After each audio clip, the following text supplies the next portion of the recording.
Hi hello ಎಲ್ರಿಗೂ ನಮಸ್ಕಾರ. SDK Kannada YouTube ಚಾನಲ್ಗೆ ನಿಮಗೆ ಸ್ವಾಗತ. ಇವತ್ತಿನ ಈ ವಿಡಿಯೋದಲ್ಲಿ ಮುಂದೆ ಬರುವ NTPC ಗ್ರಾಜ್ಯುಯೇಟ್ ಮತ್ತು ಅಂಡರ್ ಗ್ರಾಜ್ಯುಯೇಟ್ ಪರೀಕ್ಷೆಗೆ ಸಂಬಂಧಪಟ್ಟಂಗೆ ಇನ್ನೊಂದು ತಿಂಗಳಲ್ಲಿ ಎಕ್ಸಾಮ್ ಆಗೋ ಸಾಧ್ಯತೆ ಇದೆ.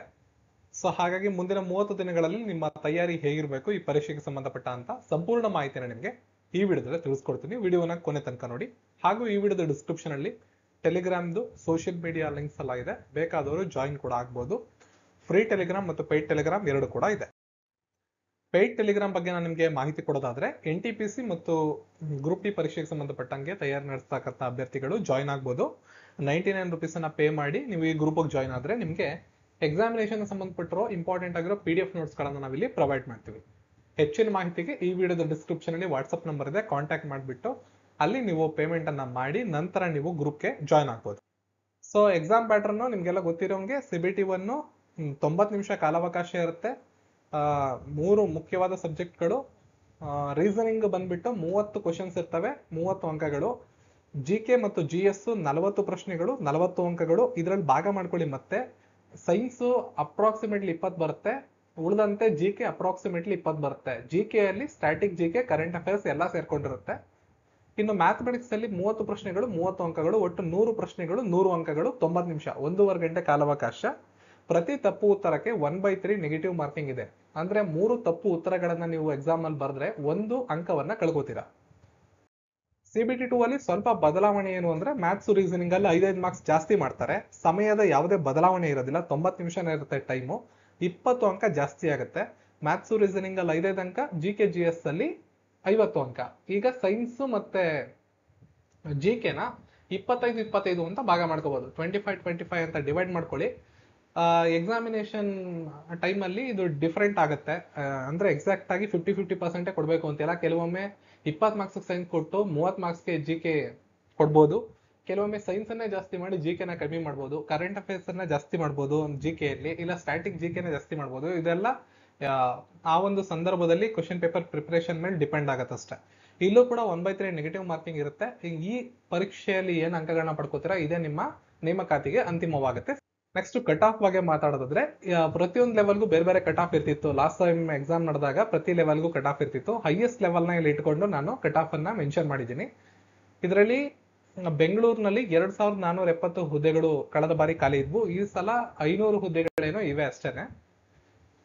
UR ಕ್ಯಾಟಗರಿಗೆ 78.71 ನಿಲ್ಸಿದ್ರು ನೋಡಿ. ಲೆವೆಲ್ 6 ಅನ್ನೋದು ಅವ್ರು ಕೊಟ್ಟಿರುವ ಕ್ಯಾಟಗರಿ ಲೆವೆಲ್ಗಳಲ್ಲಿ ಹೈಯೆಸ್ಟ್ ಲೆವೆಲ್, ಅಂದ್ರೆ ಅತಿ ದೊಡ್ಡ ಹುದ್ದೆ, ಸ್ಟೇಷನ್ ಮಾಸ್ಟರ್ ಹುದ್ದೆ ಇದೆಯಲ್ಲ, ಅದಕ್ಕೆ ಕೊಟ್ಟಿರೋ ಕಟ್ ಆಫ್ ಇದು. ಬೇರೆ ಇದಕ್ಕೆ ನೀವು ಸಪರೇಟ್ ಆಗಿ ನೋಡ್ಕೋಬಹುದು. ಈ ಸಲ ಈ ತರ ಕಟ್ ಆಫ್ ಇರೋದಿಲ್ಲ, ಜನರಲ್ ಕಟ್ ಆಫ್ ಇರುತ್ತೆ. ಸೊ ನೋಡಿ, ಲೆವೆಲ್ 6 ಹೈಯೆಸ್ಟ್ ಪೋಸ್ಟ್ ಕೊಟ್ಟಿರ್ತಕ್ಕಂಥದ್ದು. ಹಾಗಾಗಿ ಇಲ್ಲಿ ನೋಡ್ಕೊಳ್ಳಿ, ಬೆಂಗಳೂರು 2470 ಪೋಸ್ಟ್ ಇತ್ತು. ಅನ್ರಿಸರ್ವ್ ಅವ್ರಿಗೆ 78ಕ್ಕೆ ನಿಲ್ಸಿದ್ರು. ಇವೆಲ್ಲ CBT 1 ನ ಕಟ್ ಆಫ್ಗಳು, ಮೊದಲನೇ ಹಂತದ ಎಕ್ಸಾಮ್ ನ ಕಟ್ ಆಫ್ಗಳು. ನಿಮ್ಗೆ ಎಷ್ಟು ಅಂಕಗಳು ಪಡ್ಕೋಬೇಕು ಅನ್ನೋದಕ್ಕೆ ಒಂದು ಐಡಿಯಾ ಸಿಗ್ಲಿ ಅಂತ. ಜೊತೆಗೆ ಈ ಬಾರಿ ಪೋಸ್ಟ್ಗಳು ಕಡಿಮೆ ಇದೆ, ಕಾಂಪಿಟೇಷನ್ ಜಾಸ್ತಿ ಇದೆ. ಬೆಂಗಳೂರು ಝೋನ್ ಅಲ್ಲಿ ಸುಮಾರು 500 ಪೋಸ್ಟ್ಗೆ 2 ಲಕ್ಷಕ್ಕಿಂತ ಹೆಚ್ಚು ಜನ ಅರ್ಜಿ ಸಲ್ಲಿಸಿದ್ದಾರೆ. ಸೊ ಹಾಗಾಗಿ ಸ್ವಲ್ಪ ನಿಮ್ಗೆ ಫೋಕಸ್ ಸಿಗ್ಲಿ, ಎಷ್ಟು ಅಂಕಗಳು ಬೇಕು ಅಂತ ಒಂದು ಐಡಿಯಾ ಸಿಗ್ಲಿ ಅಂತ ಅಷ್ಟೇ ಇದು. ಅನ್ರಿಸರ್ವ್ಗೆ 78, EWS ಗೆ 71, OBC ಅವ್ರಿಗೆ 72, SC ST ಅವ್ರಿಗೆ 66, ST ಅವ್ರಿಗೆ 60 ಅಂಕಗಳಿಗೆ ಹೈಯೆಸ್ಟ್ ಲೆವೆಲ್ ಏನಿತ್ತು ಕಳೆದ ಬಾರಿ ಆ ಕಟ್ ಆಫ್ ಅನ್ನ ನಿಲ್ಲಿಸಲಾಗಿತ್ತು. ಉಳಿದಂತ ಪೋಸ್ಟ್ಗಳು ನೋಡ್ಕೋಬಹುದು ಯಾವ ಝೋನ್ ಅಲ್ಲಿ ಏನೇನಿತ್ತು ಅಂತ. ಇಲ್ಲಿ ಹುದ್ದೆಗಳಿಗೆ ಅನುಗುಣವಾಗಿ ಕಳೆದ ಬಾರಿಯ 2019ರ CBT 1 ನ ಕಟ್ ಆಫ್ ಅನ್ನ ಇಲ್ಲಿ ಕೊಟ್ಟಿದ್ದೀವಿ. ನೆಕ್ಸ್ಟ್ ಈಗ ಏನ್ ಮಾಡ್ಬೇಕು? ಇನ್ನು 30 ದಿನ ಇದೆ ಟೈಮು. ಪ್ರಿಪರೇಷನ್ ಶುರು ಮಾಡಿದೀವಿ. ಕೆಲವರು ಮುಗಿಸಿರ್ತಾರೆ, ಕೆಲವ್ರದ್ದು ಅರ್ಧ ಆಗಿರುತ್ತೆ. ಇನ್ನು ಉಳಿದಿರುವಂತ 1 ತಿಂಗಳಲ್ಲಿ ಎಕ್ಸಾಮ್ ಆದ್ರೆ ಏನ್ ಮಾಡ್ಬೇಕು? ಪ್ರತಿದಿನ ಸರಿಸುಮಾರು 8 ರಿಂದ 9 ಗಂಟೆ ಅಧ್ಯಯನ ಮಾಡ್ಬೇಕು. ಅಧ್ಯಯನ ಮಾಡೋದು ಅಂದ್ರೆ ಇಲ್ಲಿ ನಿಮ್ಗೆ 9 ಗಂಟೆ ಓದ್ಬೇಕಾ ಅಂತ ಹೇಳಿದ್ರೆ ಇಲ್ಲ. ಇಲ್ಲಿ ಮ್ಯಾಥ್ಸ್ ರೀಸನಿಂಗ್ ಎಲ್ಲ ಇರೋದ್ರಿಂದ ನಿಮ್ಗೆ ಅಷ್ಟೊಂದು ಸಮಯ ಓದೋ ಅವಶ್ಯಕತೆ ಇರೋದಿಲ್ಲ, ಅದನ್ನ ಬರೆಯೋ ಅವಶ್ಯಕತೆ ಇರುತ್ತೆ. ಮ್ಯಾಥ್ಸ್ ರೀಸನಿಂಗ್ ಎಷ್ಟು ಬರಿತೀರಾ ಅಷ್ಟು ಒಳ್ಳೇದು. ಸಾಮಾನ್ಯ ವಿಜ್ಞಾನ ಮತ್ತು ಪ್ರಚಲಿತ ವಿದ್ಯಮಾನ ಹಾಗೂ ಸ್ಟ್ಯಾಟಿಕ್ GK ಇವುಗಳನ್ನ ಓದ್ಬೇಕಾಗತ್ತೆ. ಕನಿಷ್ಠ ಒಂದು 2 ರಿಂದ 3 ಅವರು ಇದಕ್ಕೆ ಮೀಸಲಿಡಿ. ಉಳಿದಂತ ಎಲ್ಲಾ ಟೈಮ್ ಅನ್ನ ಡಿವೈಡ್ ಮಾಡ್ಕೊಂಡು ನಿಮ್ಮ ಮ್ಯಾಥ್ಸ್ ಮತ್ತು ರೀಸನಿಂಗ್ ನ ಸಬ್ಜೆಕ್ಟ್ ಗಳನ್ನ ಕ್ಲಿಯರ್ ಮಾಡ್ತಾ ಬನ್ನಿ. ಪ್ರತಿದಿನ ಒಂದು ಅಣುಕು ಪರೀಕ್ಷೆ ಅಂದ್ರೆ ಮೋಕ್ ಟೆಸ್ಟ್ ಅಂತ ಕರಿತೀವಿ. ನಿಮ್ಗೆ ಎಲ್ಲ ಅವೈಲೇಬಲ್ ಇರುತ್ತೆ. ಆನ್ಲೈನ್ ಅಲ್ಲಿ ಆನ್ಲೈನ್ ಅಲ್ಲಿ, ಆಫ್ಲೈನ್ ಅಲ್ಲಿ ಸಿಗೋದು ಕಷ್ಟ ಇದೆ. ಇದು ಆನ್ಲೈನ್ ಅಲ್ಲಿ ಹಲವಾರು ಆಪ್ ಗಳಲ್ಲಿ, ವೆಬ್ಸೈಟ್ ಗಳಲ್ಲಿ ಮೋಕ್ ಟೆಸ್ಟ್ ಸಿಗುತ್ತೆ. ಕನ್ನಡ ಭಾಷೆಯಲ್ಲಿ ಸಿಗೋದು ಸ್ವಲ್ಪ ಕಷ್ಟ. ಸಾಧ್ಯವಾದಷ್ಟು ಇಂಗ್ಲಿಷ್ ಭಾಷೆಯಲ್ಲಿ ಸಿಗುವಂತ ಮೋಕ್ ಟೆಸ್ಟ್ಗಳು, ಫ್ರೀಯಾಗಿ ಸಿಗುವಂತ ಮೋಕ್ ಟೆಸ್ಟ್ಗಳನ್ನ ಸಾಧ್ಯವಾದಷ್ಟು ಒಂದೊಂದು ಅಟೆಂಡ್ ಮಾಡಿ. ಇದನ್ನ 9 ಗಂಟೆಗಳ ಟೈಮ್ಗೆ ಸೇರಿಸ್ಕೊಂಡ್ರು ನಡೆಯುತ್ತೆ, ಸೇರಿಸ್ಕೊಳ್ದಿದ್ರು ನಡೆಯುತ್ತೆ. ನೀವು ಸ್ಟಡಿ ರೈನೋವರ್ಸ್ ಮಾಡಿ ಅದನ್ನ ಸಪರೇಟ್ ಆಗು ಮಾಡ್ಬೋದು, ಇದ್ರೊಳಗಡೆನೂ ಸೇರಿಸ್ಕೋಬಹುದು. ಪ್ರತಿದಿನ ಮ್ಯಾಥ್ಸ್ ಮತ್ತು ರೀಸನಿಂಗ್ ನ ಒಂದು 60ರಿಂದ 70 ಕ್ವಶನ್ಸ್ ಗಳನ್ನ ಸಾಲ್ವ್ ಮಾಡಿ. ಪ್ರೀವಿಯಸ್ ಇಯರ್ ಕ್ವಶನ್ಸ್, PYQ ಅಂತ ಹೇಳ್ತಾರೆ. ಹಲವಾರು ಚಾನೆಲ್ಗಳಲ್ಲಿ ಯೂಟ್ಯೂಬ್ ವಿಡಿಯೋಗಳು ಬರ್ತವೆ. ಕ್ವಶನ್ ಪೇಪರ್ಸ್ ಇದ್ರೆ ನಿಮ್ಮ ಹತ್ರ ನೀವೇ ಸಾಲ್ವ್ ಮಾಡಿ. ನಿಮಗೆ ಗೊತ್ತಾಗಲಿಲ್ಲ ಅಂದ್ರೆ ಪ್ರೀವಿಯಸ್ ಇಯರ್ ಕ್ವಶನ್ ಪೇಪರ್ಸ್ ನ ಯೂಟ್ಯೂಬ್ ಅಲ್ಲಿ ಸಾಲ್ವ್ ಮಾಡಿರ್ತಾರೆ.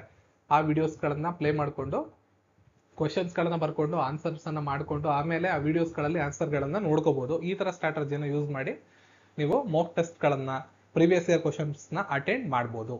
ಪ್ರತಿದಿನ ಸಾಮಾನ್ಯ ವಿಜ್ಞಾನಕ್ಕೆ ಸಂಬಂಧಪಟ್ಟಿರುವ 50ರಿಂದ 100 ವಿಷಯಗಳನ್ನ ಓದಿ. ಭೌತಶಾಸ್ತ್ರ, ರಾಸಾಯನಶಾಸ್ತ್ರ, ಜೀವಶಾಸ್ತ್ರ ಈ ತರ ಭಾಗ ಮಾಡ್ಕೊಂಡ್ರೆ ಕೀ ಪಾಯಿಂಟ್ಸ್ ತರ ಮಾಡ್ಕೊಂಡು ಒಂದು 100 ವಿಷಯಗಳನ್ನ ಸ್ಟಡಿ ಮಾಡ್ತಾ ಬನ್ನಿ, ಓದ್ಕೊಳ್ತಾ ಬನ್ನಿ. ಜೊತೆಗೆ ರಿವಿಷನ್ಸ್ ಮಾಡ್ಕೋತಾ ಇರಿ. ಪ್ರತಿದಿನ ರಿವಿಷನ್ ಮಾಡ್ಕೋತಾ ಇರಬೇಕು. ಇದೇ ರೀತಿ ಕರೆಂಟ್ ಅಫೇರ್ಸ್ ಮಾಡಬೇಕು. ಕರೆಂಟ್ ಅಫೇರ್ಸ್ ನ ನೀವು ಒನ್ ಲೈನರ್ಸ್ ತರ ಮಾಡ್ಕೊಳ್ಳಿ.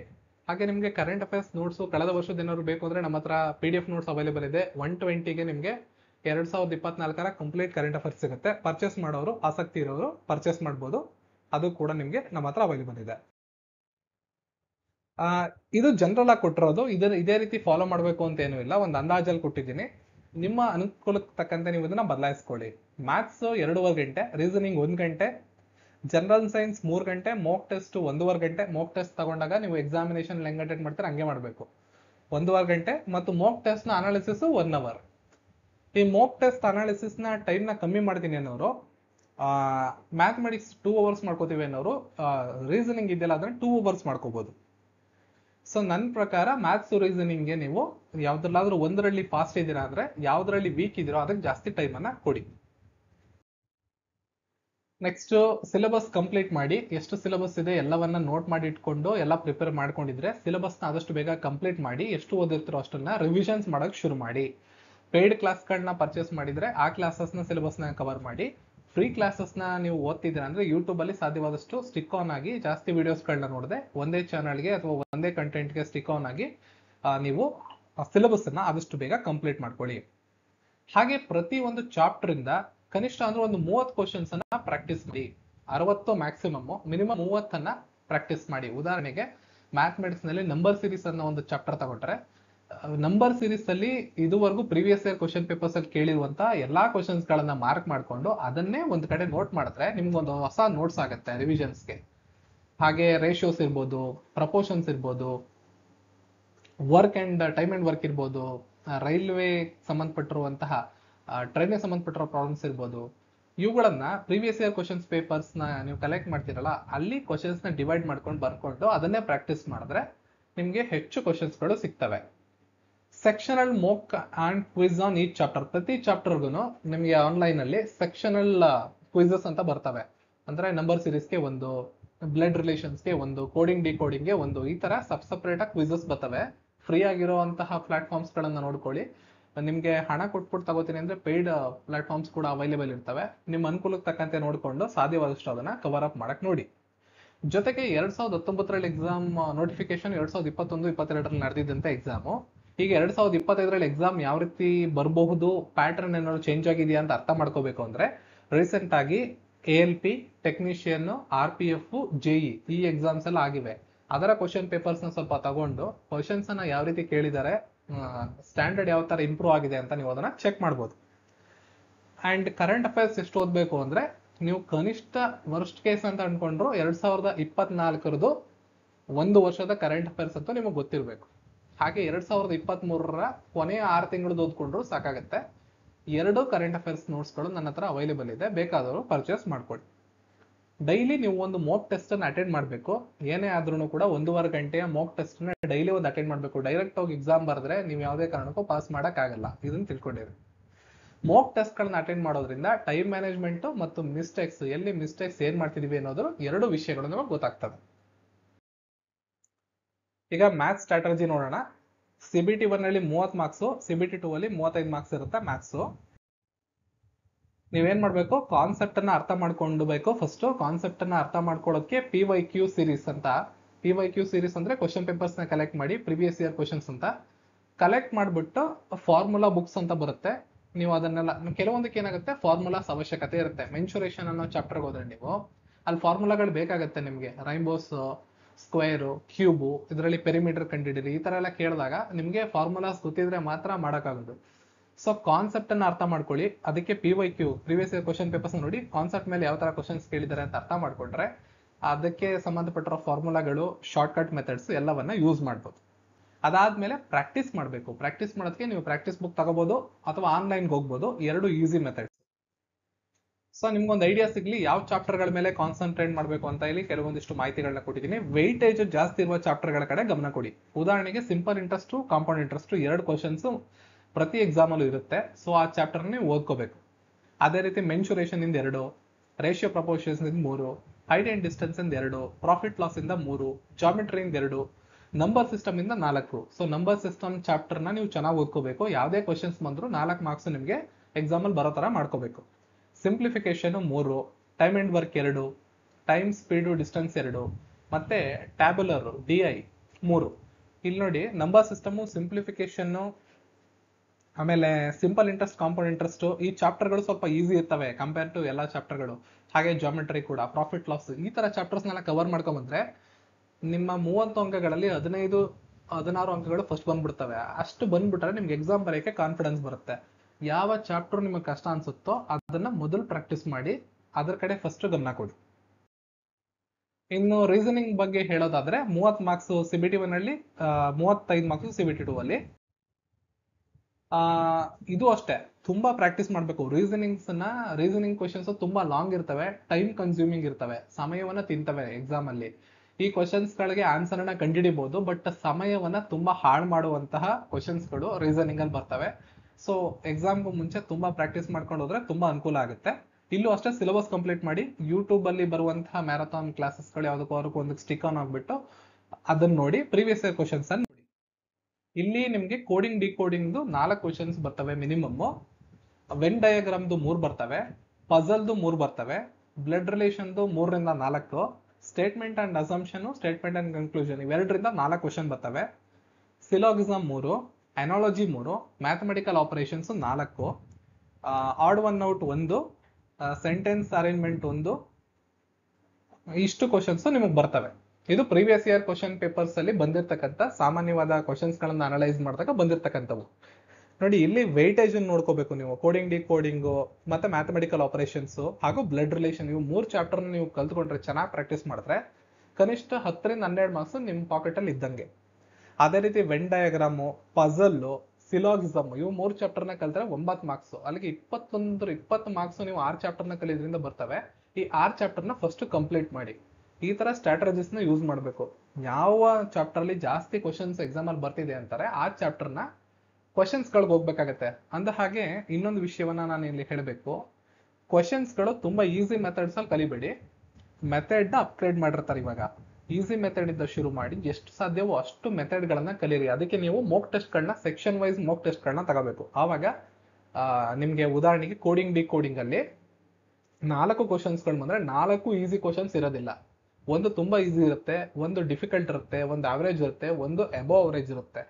ಸೊ ಡಿಫಿಕಲ್ಟ್ ಇರೋ ಕ್ವಶನ್ಸ್ ಅನ್ನ ನೀವು ಅವಾಯ್ಡ್ ಮಾಡಕ್ ಹೋಗ್ಬಾರ್ದು. ಅಲ್ಲೂ ಮಾರ್ಕ್ಸ್ ಅನ್ನು ತಾಳಕ್ ನೋಡ್ಬೇಕು. ಅದಕ್ಕೆ ನೀವು ಆ ಒಂದು ಚಾಪ್ಟರ್ ನ ಕಂಪ್ಲೀಟ್ ಆಗಿ ಸ್ಟಡಿ ಮಾಡ್ಬೇಕು. ಸೊ ಇಲ್ಲಿ ಚಾಪ್ಟರ್ಸ್ ಗಳನ್ನ ನೋಡ್ಕೊಂಡು ಅನಲೈಸ್ ಮಾಡಿ ಆನ್ಸರ್ ಅನ್ನ ಮಾಡಕ್ ಟ್ರೈ ಮಾಡಿ. ನಾನು ಸಾಧ್ಯವಾದಷ್ಟು ಎಕ್ಸಾಮ್ ಬರೋವರೆಗೂ ಪ್ರತಿದಿನ ನಿಮ್ಗೆ ನೋಟ್ಸ್ ಆಗ್ತಾ ಬರ್ತೀನಿ ನಮ್ಮ ಪೇಯ್ಡ್ ಟೆಲಿಗ್ರಾಮ್ ಗ್ರೂಪ್ ಅಲ್ಲಿ. NTPC ಎಕ್ಸಾಮ್ಸ್ ಸಂಬಂಧಪಟ್ಟಿರೋಂಗೆ ಅಲ್ಲಿ ನೀವು ನೋಡ್ಕೋಬಹುದು.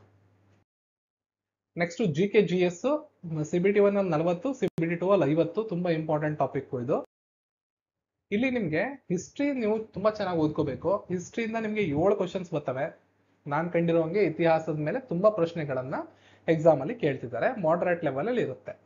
ಇದು ಬಿಟ್ರೆ ನೆಕ್ಸ್ಟ್ ಬಯಾಲಜಿಯಿಂದ ಜಾಸ್ತಿ ಕ್ವಶನ್ಸ್ ಬರ್ತವೆ. ಬಯಾಲಜಿ, ಕೆಮಿಸ್ಟ್ರಿ, ಫಿಸಿಕ್ಸ್ ಅಂದ್ರೆ ಇವೆಲ್ಲ ವಿಜ್ಞಾನದ ಭಾಗ.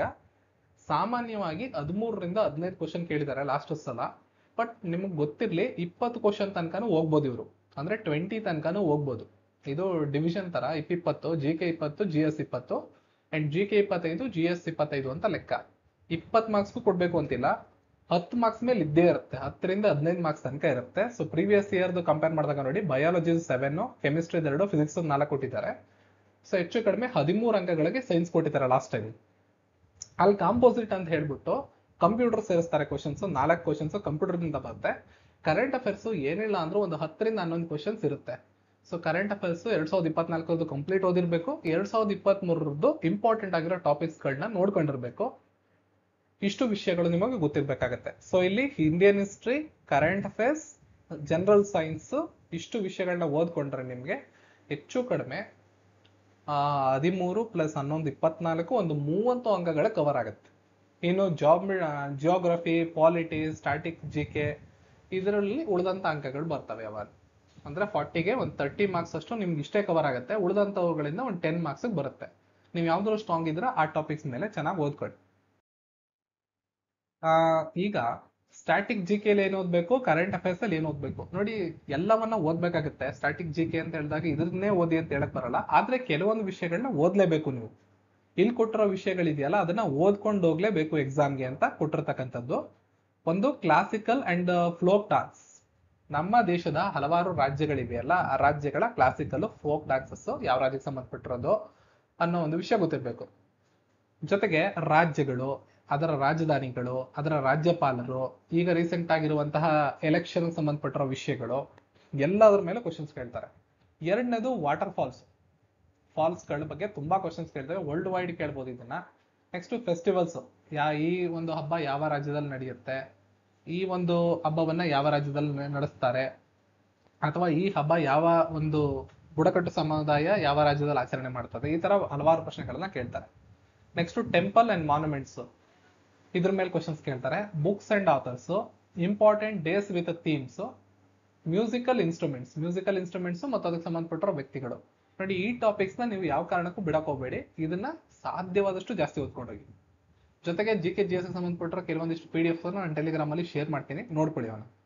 ಇನ್ ಕರೆಂಟ್ ಅಫೇರ್ಸ್ ಅಲ್ಲಿ ಏನು ಮಸ್ಟ್ ಅಂಡ್ ಶುಡ್ ನೀವು ಓದ್ಲೇಬೇಕು ಅಂದ್ರೆ, ಮೊದಲನೇದು awards and honours. Current affairs complete ಆಗಿ ಓದ್ಕೊಳ್ಳಿ, ಬಟ್ ನೀವು ಅಲ್ಲಿ ಫೋಕಸ್ ಮಾಡ್ಬೇಕಾಗಿರೋದು ರೀಸೆಂಟ್ ಆಗಿ ಬಂದಿರೋ ಅವಾರ್ಡ್ಸ್ಗಳು, ಆನರ್ಸ್ಗಳು. ಉದಾಹರಣೆಗೆ ನಮ್ಮ ಪದ್ಮ ಪ್ರಶಸ್ತಿಗಳು, ಆಸ್ಕರ್ ಪ್ರಶಸ್ತಿಗಳು, ಅಂತಾರಾಷ್ಟ್ರೀಯ ಮಟ್ಟದಲ್ಲಿ ಹೋದ್ರೆ ಆಸ್ಕರ್, ಆಮೇಲೆ ನೊಬೆಲ್ ಪ್ರಶಸ್ತಿಗಳು, ಇವುಗಳನ್ನ ನೀವು ಕಂಪಲ್ಸರಿ ನೋಡ್ಕೋಬೇಕು.